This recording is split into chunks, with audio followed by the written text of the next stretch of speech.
Hej och välkommen till andra avsnittet av Aktieskolan Grundkurs. Nytt avsnitt kommer varje söndag klockan 18:00.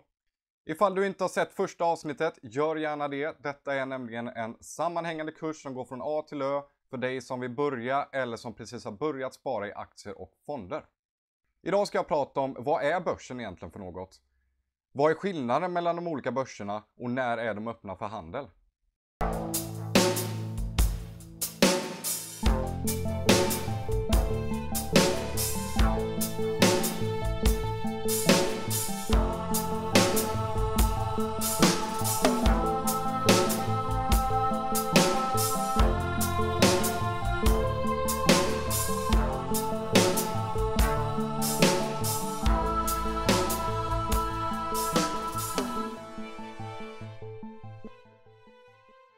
Jag tänkte prata lite om riskerna på börsen först. Och det är ju så att det innebär alltid en viss risk att placera sina pengar på börsen. Det är dock inte som många tror att det är som att spela på kasino. Det kan det vara om man inte vet vad man sysslar med. Men med rätt kunskap och med förståelse för vad man investerar i så kan man faktiskt kalkylera på risken. Sen innebär marknaden i sig alltid en viss risk. Och då menar jag alltså marknaden på ett högre plan. Det är konjunkturer, inflation, ränta till exempel. Och det kan man inte påverka. Men däremot kan man påverka risken i sin portfölj på många andra sätt. Och det kommer jag gå igenom senare i den här kursen. Och är det så att man är ute efter snabba pengar, då är börsen ingenting man ska syssla med. För en av de viktigaste grundstenarna i ett framgångsrikt sparande på börsen är just tid och tålamod. För börsen kan gå ner kraftigt under kortare perioder. Men över tid så har börsen alltid gått upp. Och det är därför det är viktigt med en lång tidshorisont när man sparar på börsen. Så vad är då börsen för något? Börsen är en auktionsplats där man köper och säljer aktier. Man köper ju sina aktier via sin bank. Men det är egentligen bara en mäklare, en slags mellanhand. Själva handelsplattformen är börsen.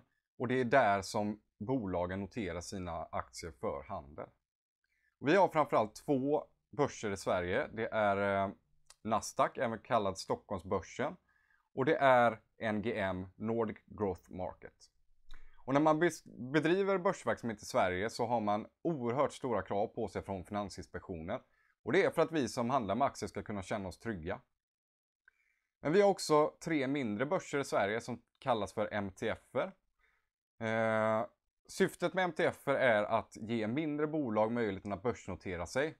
Och de har något lägre krav på sig än de större börserna, men de har ju såklart fortfarande väldigt höga krav på sig från Finansinspektionen. Och de MTF:er vi har i Sverige, det är Aktietorget, Nasdaq First North och Nordic MTF. Och varje börs har en slags kategorisering som kallas för listor. Man kategoriserar alltså in bolagen på börsen utifrån vissa kriterier. Och om man tittar på Stockholmsbörsen så kategoriserar de utifrån bolagens börsvärde. Och börsvärde då, vad är det för någonting? Jo, men det är antal aktier som bolaget består av gånger aktiekursen. Så har vi ett bolag som har 1 miljon aktier och aktiekursen står i 100 kronor, då är alltså börsvärdet 100 miljoner kronor. Och Stockholmsbörsen har då framförallt tre listor. Det är small cap, det är bolag med ett börsvärde under 150 miljoner euro. Sen har vi mid cap, det är bolag med ett börsvärde över 150 miljoner euro. Och sen har vi large cap och det är bolag med ett börsvärde över 1 miljard euro. Så när är börsen då öppen för handel? Börsen öppnar klockan 9 på morgonen och stänger 5:30 på kvällen. Det är stängt på lördagar och söndagar, även röda dagar, och dag före röd dag har de halvdagsöppet, så då stänger de klockan 13:00. Och det är de här öppettiderna de flesta börserna har i världen. Men kanadensiska börsen och amerikanska börsen till exempel, de öppnar 3:30 på eftermiddagen och stänger 22:00 på kvällen. Och innan börsdagen öppnar så har vi någonting som kallas för morgoncall eller öppningscall. Och det håller på mellan 8:45 och 9. Och då pågår ingen handel, men däremot så fylls något som heter orderdjupet på. Systemet börjar alltså fyllas på med köp- och säljordrar. Och den hämtar information från de här ordrarna och kommer fram till något som heter jämviktspris. Och jämviktspris är det pris som systemet kommer fram till att flest antal aktier kommer säljas och köpas för vid börsöppning. Så att det är jämviktspriset som avgör vilken öppningskurs aktien kommer få. Och i slutet av börsdagen mellan 5:30 och 5:30 pågår då slutkål eller stängningskål.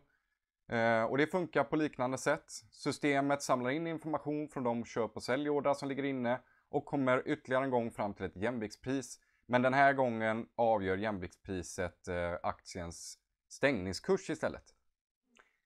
Och jämviktspriset är inget generellt, utan varje aktie har ett eget morgonkål, ett eget slutkål, ett eget jämviktspris. Det var allt för idag. Nästa vecka kommer jag gå igenom lite grundläggande begrepp på börsen. Och på vår hemsida då, ekonomiskfrihetforalla.se, finns den här kursen som bok att köpa för en billig peng. Så ifall du vill ha tillgång till hela kursen nu direkt, ifall du vill ha en bok som komplement eller ifall du vill stötta den här kursen, kika in på hemsidan. Jag vill också tipsa om vår Facebookgrupp, Ekonomisk frihet för alla heter även den. Där kan du delta i diskussioner och få tips från andra medlemmar. Jag lägger en länk i beskrivningen. Och sist men inte minst, om du gillar den här videon, ge gärna en tummen upp och glöm inte att trycka på prenumerera så att du inte missar nästa avsnitt.